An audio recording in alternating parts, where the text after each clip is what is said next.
नमस्कार दोस्तों, स्वागत है आप सभी का एक बार फिर बिंदास खबरें में। जी हां, आपको बता दें कि देश और दुनिया से जुड़ी बेहद बड़ी और अहम खबरें निकल कर आ रही हैं। जानेंगे एक एक करके विस्तार से। लेकिन इससे पहले अगर आप भी चाइनीज सामान का बहिष्कार करते हैं तो इस वीडियो को लाइक कीजिए और देखते रहिए। इसी के साथ दोस्तों बढ़ते हैं आज की पहली और बड़ी खबर की तरफ। आज की पहली और बड़ी खबर जो निकल कर आ रही कि चीन से तनाव के बीच अमेरिका की दो टूक सैन्य मोर्चे पर भारत के साथ। दोस्तों आपको बता दें कि भारत के राष्ट्रीय सुरक्षा सलाहकार अजीत डोभाल और चीनी विदेश मंत्री की बातचीत के बाद लद्दाख में वास्तविक नियंत्रण रेखा यानी कि LAC पर तनाव में थोड़ी नरमी आई है। चीनी सेना पीछे हटने लगी है, लेकिन फिर भी भारतीय सेना और मोदी सरकार चीन की चालबाजी को लेकर पूरी तरह से सतर्क है। ऐसे में अमेरिका ने एक बार फिर से भारत का साथ देने की प्रतिबद्धता को दोहराया है, जो निश्चित तौर पर चीन के लिए एक बड़ा झटका है। दोस्तों आपको बता दें कि व्हाइट हाउस के एक शीर्ष अधिकारी ने कहा कि भारत और चीन के बीच सीमा विवाद के संबंध में संयुक्त राज्य अमेरिका की सेना भारत के साथ मजबूती से खड़ी रहेगी। दोस्तों आगे बढ़ने से पहले वीडियो को लाइक और शेयर जरूर कर दें। अगर अभी तक आपने चैनल को सब्सक्राइब नहीं किया है तो सब्सक्राइब करें, बेल के आइकन को दबाएं, ऑल नोटिफिकेशन को जरूर ऑन करें। और इसी के साथ बढ़ते हैं अगली बड़ी खबर की तरफ। अगली बड़ी खबर जो निकल कर आ रही है कि 9 जुलाई से पश्चिम बंगाल के सभी कंटेनमेंट जोन में फिर से लॉकडाउन। राज्य सरकार का है ये फैसला। दोस्तों आप सभी को पता है कि महामारी रुकने का नाम नहीं ले रही और भारत में बड़ी तेजी से ये आगे बढ़ रहा है। ऐसे में अब पश्चिम बंगाल के मुख्यमंत्री ने फिर से लॉकडाउन लगाने का फैसला लिया है। तो दोस्तों यहाँ पे सवाल ये उठता है कि क्या आप भी चाहते हैं कि दोबारा से लॉकडाउन लगना चाहिए? इस पर आप अपनी राय कमेंट कर जरूर बताएं। और इसी के साथ दोस्तों आपको बता दें कि ममता सरकार ने 9 जुलाई शाम 5 बजे से राज्य के सभी कंटेनमेंट जोन में दोबारा से लॉकडाउन शुरू करने का फैसला किया है। दोस्तों आप सभी को बता दें कि राज्य सरकार द्वारा जारी आदेश के मुताबिक कंटेनमेंट जोन और बफर जोन को मिलाकर एक बड़ा कंटेनमेंट जोन बनाया जा सकता है और इन जोन में सख्त लॉकडाउन लागू किया जाएगा। दोस्तों आपको बता दें कि लॉकडाउन के दौरान कंटेनमेंट जोन वाले इलाके में सभी सरकारी और गैर सरकारी दफ्तर बंद रहेंगे। इन इलाकों में किसी भी तरह की गैर जरूरी गतिविधियों की अनुमति नहीं होगी। इन इलाकों में लोगों को किसी भी हालत में जमा होने की अनुमति नहीं होगी, न ही यातायात करने की अनुमति होगी और न ही किसी औद्योगिक इकाई में काम करने की। इन इलाकों के लोगों को अपने दफ्तर जाने तक की छूट नहीं होगी। सरकार के आदेश के अनुसार इन इलाकों में सभी जरूरी वस्तुओं की होम डिलीवरी ही की जाएगी। और दोस्तों इसी के साथ बढ़ते हैं अगली बड़ी खबर की तरफ। अगली बड़ी खबर जो निकल कर आ रही है कि सरकार ने दी है राहत। अब बिटिया के नाम पर 31 जुलाई तक खुलवाएंगे खाता। दोस्तों आपको बता दें कि केंद्र सरकार ने सुकन्या समृद्धि योजना में अकाउंट खोलने वालों को बड़ी राहत दी है। सरकार ने महामारी संकट की वजह से ये छूट दी है। सरकार की ओर से जारी किए गए नोटिफिकेशन के मुताबिक अब 25 मार्च से लेकर 30 जून 2020 के बीच जो भी बेटियां 10 साल की उम्र पूरी कर रही हैं वह अपना खाता खुलवा सकती हैं। दोस्तों आपको बता दें कि दरअसल लॉकडाउन की वजह से इस योजना में जो भी माता पिता अपनी बेटियों का खाता नहीं खुलवा पाए थे वो अब 31 जुलाई तक आसानी से खुलवा सकते हैं। पहले के नियमों के मुताबिक जन्म से 10 साल की उम्र पूरी करने वाले बेटियों का ही सुकन्या समृद्धि योजना के तहत खाता खुलवाने की इजाजत थी। दोस्तों आपको बता दें कि फिलहाल सुकन्या समृद्धि योजना में 7.6% का सालाना ब्याज मिलता है।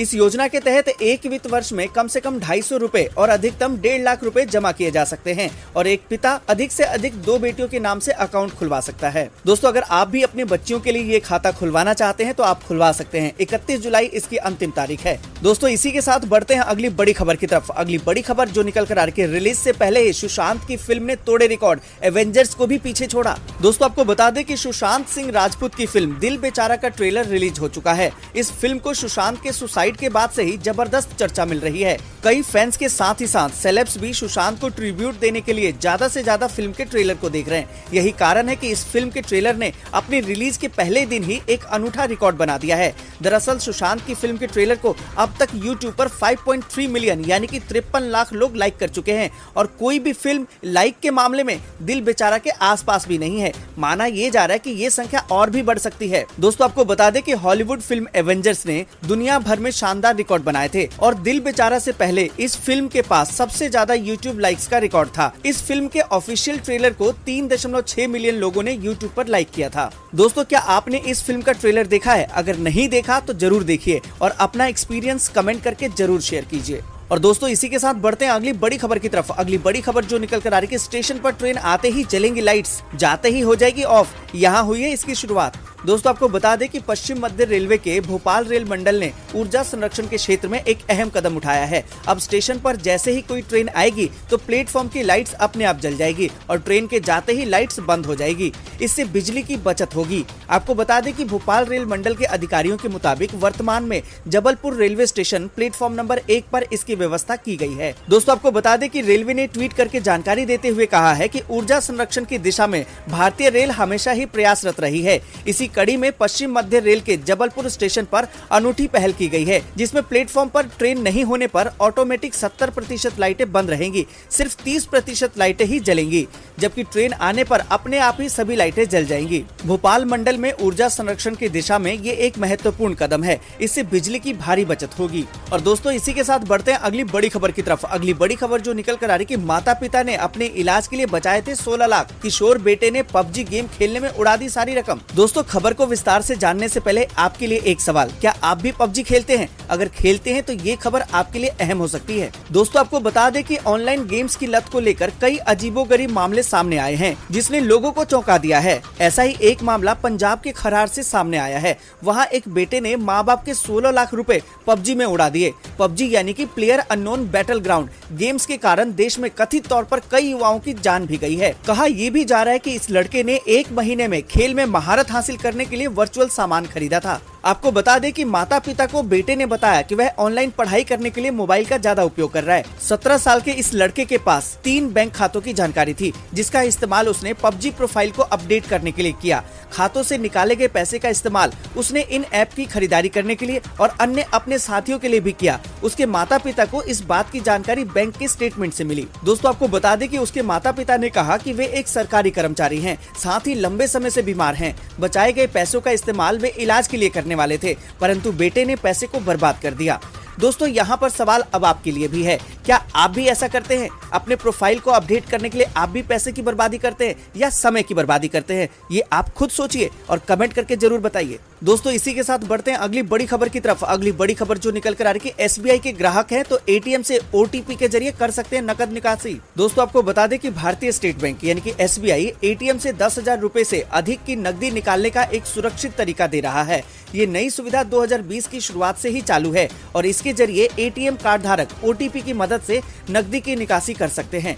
इस सुविधा से ग्राहकों को प्रतिदिन सुबह 8 बजे से लेकर रात 8 बजे तक अनाधिकृत लेन देन से बचने में मदद मिलती है। दोस्तों आपको बता दें कि बैंक ने अपने आधिकारिक ट्विटर हैंडल के जरिए कहा कि हमारे सभी ATM में 1 जनवरी 2020 से एक नया OTP आधारित नकद निकासी सिस्टम प्रभावी है। रात 8 बजे से सुबह 8 बजे तक सभी SBI ATM से अनाधिकृत लेन देन से खुद को सुरक्षित रखें। दोस्तों आपको बता दें कि बैंक के अनुसार नकद निकासी से पहले ग्राहक के रजिस्टर्ड मोबाइल नंबर पर एक OTP भेजा जाता है। इससे ग्राहक सिंगल लेन देन कर सकते हैं। ये सुविधा SBI कार्ड धारकों को अनाधिकृत ATM नकद निकासी से बचाती है। इसी के साथ दोस्तों बढ़ते हैं अगली बड़ी खबर की तरफ। अगली बड़ी खबर जो निकल कर आ रही है, सेशन 2020-21 के लिए CBSE घटाएगा 30% सिलेबस। दोस्तों आपको बता दें कि महामारी संक्रमण के बढ़ते खतरे को देखते हुए पूरे देश में स्कूल को बंद कर दिया गया है।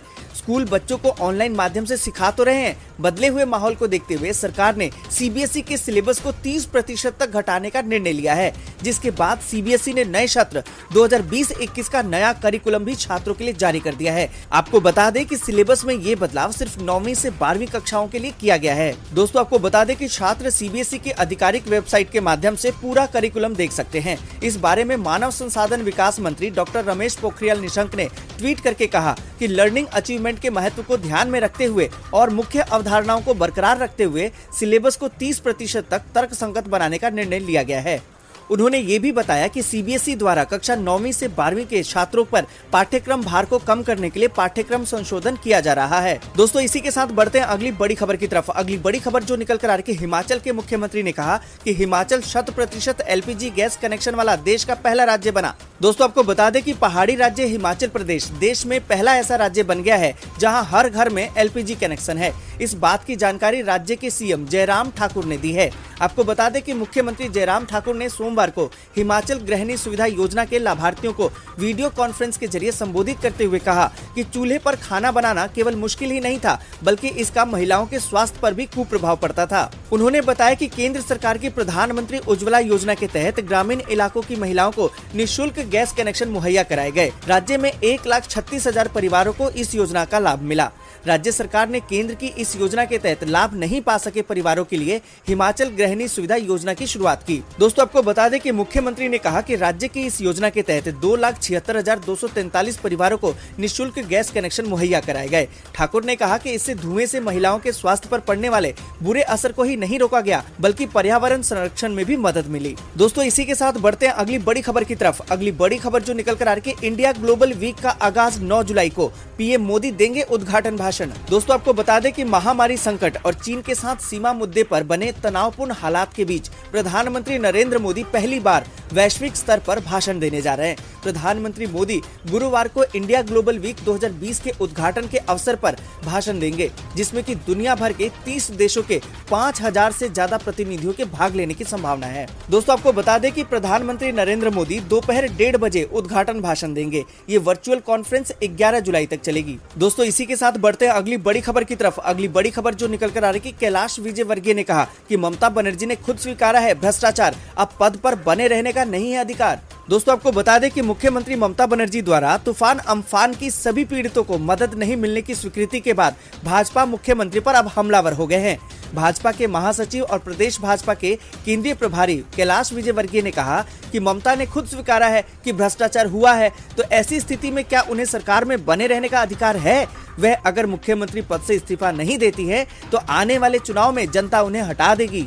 दोस्तों आपको बता दें कि श्री विजयवर्गीय ने कहा कि हम तो शुरू से कह रहे हैं कि राज्य सरकार न तो महामारी को रोकने में सफल हुई है और न ही अम्फान से पीड़ित लोगों तक प्रधानमंत्री द्वारा भेजी गई राशि ईमानदारी से पहुंचा पाई है। तृणमूल कांग्रेस के लोग दोनों ही स्थानों पर, चाहे महामारी की हो या फिर तूफान से प्रभावित लोगों की देखभाल का मामला हो, तृणमूल कांग्रेस के कार्यकर्ताओं ने सिर्फ अपनी चिंता की है और अपने कार्यकर्ताओं की चिंता की है।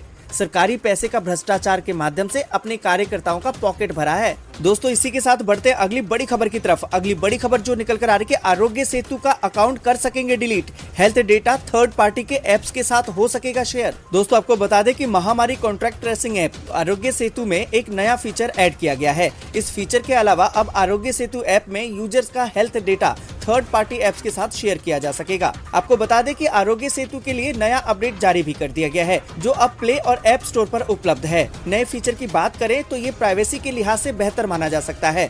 ऐप अपडेट होने के बाद अब यूजर्स अपना अकाउंट आरोग्य सेतु से डिलीट भी कर सकेंगे। दोस्तों आपको बता दें कि हेल्थ डेटा किसी दूसरे ऐप के साथ शेयर किया जा सकेगा। इसके लिए आपको सेटिंग में बदलाव करने होंगे, यानी कि ये ऑप्शनल है। अगर आप चाहें तो सेटिंग में बदलाव करके आरोग्य सेतु ऐप का डेटा दूसरे ऐप के साथ शेयर करने की परमिशन दे सकते हैं। दोस्तों इसी के साथ बढ़ते हैं अगली बड़ी खबर की तरफ। अगली बड़ी खबर जो निकल कर आ रही है, महाराष्ट्र भाजपा ने उद्धव ठाकरे पर साधा निशाना, कहा कि घर से राज्य नहीं चला सकते।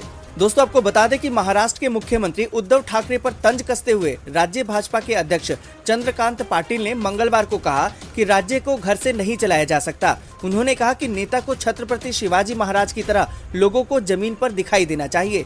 पुणे महानगर के विधायक पाटिल ने कहा कि यह सही नहीं लगता कि राकंपा अध्यक्ष महामारी के दौरान अक्सर मातोश्री जाएं, जो ठाकरे का निजी आवास है। दोस्तों आपको बता दें कि पाटिल ने यहां संवाददाताओं से कहा कि हाल के समय में ठाकरे ने केवल पंढरपुर मंदिर की यात्रा की और मुंबई के कुछ महामारी केंद्र गए। पाटिल ने बताया कि इसके अलावा वह कहीं नहीं गए। उन्होंने कहा कि राज्य को घर से नहीं चलाया जा सकता। और इसी के साथ बढ़ते हैं अगली बड़ी खबर की तरफ। अगली बड़ी खबर जो निकल कर आ रही कि नए नक्शे पर नेपाल की सांसद ने भारत का किया समर्थन, पार्टी ने दिखाया बाहर का रास्ता। दोस्तों आपको बता दें कि नक्शा विवाद पर भारत के पक्ष में बोलने वाली नेपाल की सांसद सरिता गिरी को समाजवादी पार्टी ने पद से निष्कासित कर दिया है। उनकी संसद की सदस्यता भी चली गई है।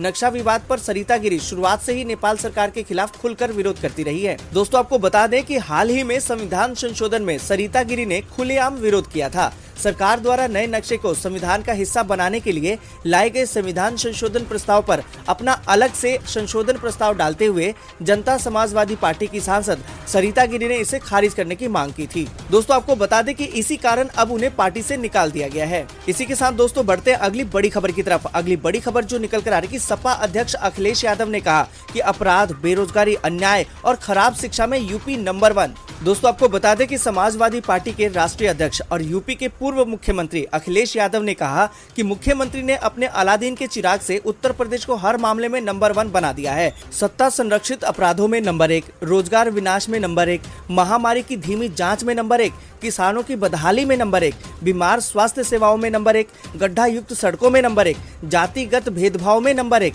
खराब शिक्षा में नंबर 1 और अन्याय में भी उत्तर प्रदेश अब नंबर 1 पर है। दोस्तों आपको बता दें कि सपा अध्यक्ष अखिलेश यादव ने मंगलवार को जारी बयान में कहा कि भाजपा सरकार में किसान सबसे ज्यादा परेशान है। किसानों को प्रधानमंत्री फसल बीमा का लाभ नहीं मिल रहा। वे बीमा कंपनी के छलावे के शिकार हो रहे हैं। खड़ी फसल को पशु बर्बाद कर रहे हैं। बिजली कटौती से खेतों में बुआई के काम में बाधा पड़ रही है, जबकि बाजार में बिचौलियों की वजह से सब्जियों के दाम बढ़ गए हैं। सपा अध्यक्ष ने कहा कि देश में पहले से ही बेकारी चल रही है, महामारी काल में इसमें और ज्यादा वृद्धि हुई है। दोस्तों उत्तर प्रदेश का ये हाल अखिलेश यादव ने बताया है। इस पर आप क्या सोचते हैं, कमेंट करके जरूर बताइए। और इसी के साथ दोस्तों बढ़ते हैं अगली बड़ी खबर की तरफ। अगली बड़ी खबर जो निकल कर आ रही है कि दिल्ली में महामारी के बढ़ते मामलों के बीच बढ़ी है प्लाज्मा की मांग।